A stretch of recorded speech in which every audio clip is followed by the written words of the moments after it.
Morning sa ating mga katis, no, natasunod ng ating Facebook page. So una sa lahat, pakishare naman sa ating video, no, para mabasa ko yung iba, lalo na sa mga nagkukay at hindi pa alam kung legit yung sign.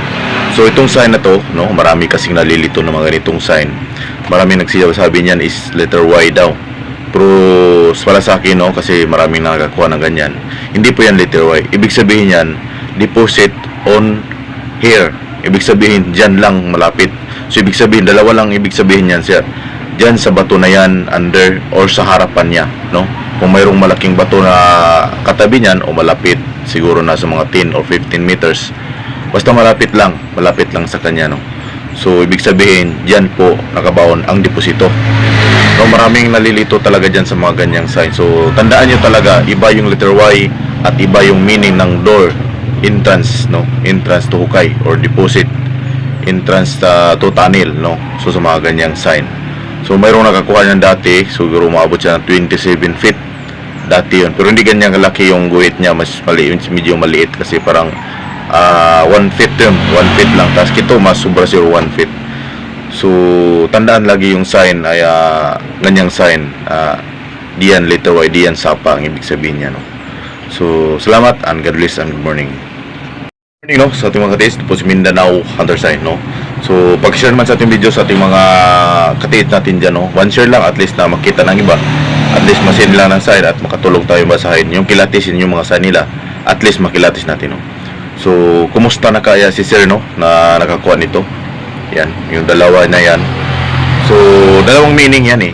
Ibig sabihin ng una is giveaways, may laman siya. Pero pag wala, ibig sabihin yung deposit na dyan sa ilalim is naka-sell dyan ng isang parang kwarto, no? Naka-sell dyan sa ilalim. Pero malaking deposito yan. Hindi yan na ibig sabihin na medium giveaways, malaking deposito yan. Kasi mayroon siyang ito siya bagong customer ko to, eh. At nag-order natin ng homemade locator. So ginamit niya dyan. So bago nakuha niya yung dalawang bato, no? So binako niya, so nakuha niya yan. So hindi ko na alam kung anong laman yan. Hindi naman nag-chat si sir. So siguro kung nagpanood to ni sir, so dalawang ibig sabihin lang yan ay kung mayroong laman yan, ibig sabihin dyan na po yung deposito. Pero pag walang laman yan, ibig sabihin naka-shield. So talagang nakasarado yung deposit dyan sa ilalim na may kwarto, no? Mag-ingat lang kasi marami diyang poison ba ganyan or tubig.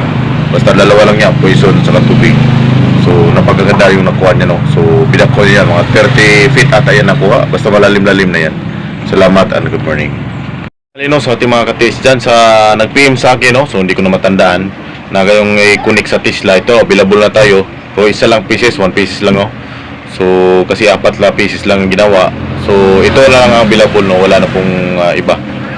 So ito na siya ang ating pwede i-connect sa Tesla, pwede manual, pwede rin i-connect sa Tesla. So double purpose siya. Halimbawa wala kang Tesla, pwede mo gawing manual, pero mas maganda yung Tesla para makadetect ka ng tunnel, diamond, at kahit anong i-detect mo basta mayroon kang Tesla. So available na po siya, dalawang saksakan. So ito na lang ang natira po. Salamat. Tungkol sa nagtatanong sa X marker, no, so marami tayong video yan, pwede yan panood din sa ating baba ng video sa ating Facebook page, no. So sa mga X marker, lalo na sa mga nagtatanong tulad nitong sign na to, X marker, so tandaan nyo, hindi ibig sabihin na ang X marker is mayroong 10 meters lang talaga lahat. Tandaan nyo yung pagkaguhit niya, hindi yung pahalang, yung letter X, yung pabika niya, nung ang laki ng guhit, no. Halimbawa, sumobra siya ng 1 feet, 1 inches pala, hindi 1 feet, 1 inches. Ibig sabihin, about 2 inches ang laki namang pagkaguhit niya. Ibig sabihin, malayo yan, nasa mga 200 o 300 meters yan, no? Tandaan nyo, hindi ibig sabihin pag X marker is 10 meters talaga around. So tulad nito, kung halimbawa, malit-liit lang siya, 1 inches lang, tapos hindi masyado malaki, hanapin mo lang ang cave dyan sa malapitan, siguro try mo lang mga 40 or to 30 meters. Hindi ibig sabihin na cave talaga yung hanapin mo. Yung malaking bato na parang nayungib, no? Tawag niyan, yungib yan is Bisaya. O malaking kahoy na mayroon pa matago sa ilan niya, pwede mong mataguan, mga ganyan. So doon mo tingnan. Or hanapin mo yung malaking bato, tapos yung malaking bato is mayroong din nakasandal na bato, mga ganyan. So hanapin mo around yan. So mas maganda hanapin mo doon sa west or east, hanapin mo. So yun lang mga ka-TS, salamat. God bless. So, maganda nga po, no? So mayroon nagpabasa sa atin. Maganda sana yung sign, no? Ito araw. Sir, so ganitong sign, no? Kasi hindi ko ito makita personalan. So ang gawin mo ito, sir, may turo ko sa iyo, no? Kung talagang legit to siya, ang unang gawin mo, maghanda ka ng gadget, locator. So kung di ka naniwala ng locator, ikaw na bahala kung anong gawin mo, no? O tinapraktikalan tayo. So ang gawin mo nito, una, hanapin mo yung east direction lang kasi mayroon siyang sinag. Lagi nyo tandaan, kung yung halimbawa, yung guhit na araw ay walang sinag, ibig sabihin west. Pero pag may sinag siya, ibig sabihin east ang direksyon na hanapin mo. Unang sikat ng araw, no? So hanapin mo up to 30 meters. So mas maganda talaga mayroong gadget para malaman mo. So di ko masabing anong distansya niya. So ang gagawin mo ito up to 30 meters mula sa bato na yan. Malalaman mo kung mayroon kang gamit kasi may ikot yan. Sa mga hindi naniwala ng locator, wala akong problema, no? So yun lang mga ka-TS, salamat. God bless. Mindanao Hunter Sign, no? Sa mga hindi naniwala sa akin, huwag na kayo mag-comment, no? Padagdag lang kayo ng mga engagement sa akin, no? So sa mga hindi naniwala, sabi, puro lang tikal, mahadlok ana, bye. Huwag kumadlok, ako na ko'y kwarta, kamuha mo'y kwarta, no? Turyahan, bitsuhan ta, ako na ko'y kwarta. Almost 5 years ako ay trabaho. Tinuray lang na ako'y trabaho. Kaya kong mabuhay yung pamilya ko kahit wala akong trabaho, kahit walang bumili. Kaya hindi naman ibig sabihin na kailan ba ako naging ginamos dyan sa Facebook. Hindi ako naging tinda ng ginamos dyan, no?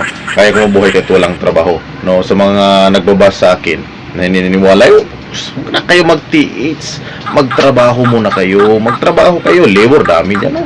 hanggang mapagod kayo dyan, ano? Kasi dito sa treasure hunting, hindi ibig sabihin bukas makuko. Ang iba kasi gusto na nang pulutin na lang sa bundok, no? Ganun ba kadali ang pagyaman? Pulutin nyo na lang. Gusto nyo pagpalikod yan na walang bibili gadget. Ako nga dati bumibili ako. Kung ayaw nyo bumili, magtrabaho kayo. Bumili kayo ng baydita, 1 piso lang. Tapos ballpen, 10 pesos. So 5 pesos lang gastos mo. Diba, matipid nan. Mag-apply ka na lang ng trabaho. Huwag na lang sa presyo. Magandang idea. Good idea. Mga ka-TS natin dyan, no? So nagdami na.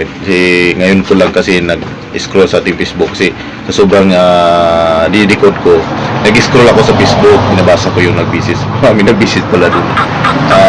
Tikal daw. Kaya nga, ang laking pinagbago ko sa tikal ko no? Yung bahay is amakan lang, nipa, sahog, kawayan, no? 5 years nga ako ay trabaho sa tubra tikal ko.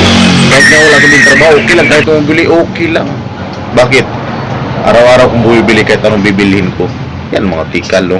So, kaya ikaw, sa tikal mo, anong binabibili mo? Baka naglalako ka ng ginamos dyan. Nagtitinda ka na lang ng buhay dyan o nagtatrabaho ka, no? Almost 5 years, kaya mong buhayin pamilya mo, walang trabaho. No? Hindi mo kayang buhayin, wala kang trabaho. What? Kung bibili ka pa ng mga sasakyan, kung gusto mo, no? Ano ibibili mo, wala kang trabaho. No? Kaya mga insecure sa akin dyan, magtrabaho ka lang tulad. Sinasabi ko, bumili ka ng pisong biodata at ballpen 10 pesos at sulatan mo, mag-apply ka doon, trabaho, magkapira ka, makakabili ka ng gusto mo, no? Kami, walang trabaho, makabili kami, no? Tapos bibili pa kami ng sasakyan, makabili kami. Di tulad mo, magtrabaho ka muna, hanggang makabili, no? Bangkahan lang, diretsahan lang tayo, no? Kasi sobrang napakabas mo no? Sa mga iba dyan na naniwala naman sa treasure, ito payo ko sa inyo, ituloy nyo lang yan.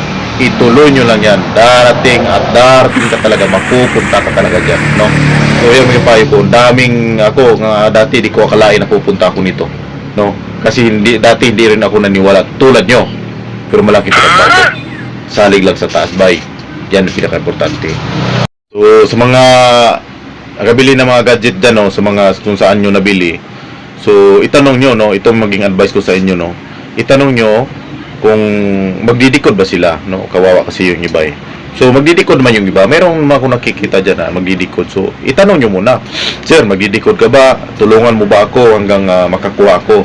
Bibili ako sa gamit mo. Ganun. Hindi yung bibili ka na ng gamit tapos doon ka magpadikod sa iba. Tapos nagdinidikod ka sa iba, sinasabi mo yung binila ng gamit, nag-aaway na sila dahil sa iyo. No. So dahil sa iyo, nag-aaway silang dalawa. Kaya nga kung dumidikod kung mayroong gamit Mas maganda, ito gawin nyo. Pag plano kang bumili ng gamit, itatanong mo, sir, magdidikod ka ba, sir? Tulungan mo hanggang makahits ako.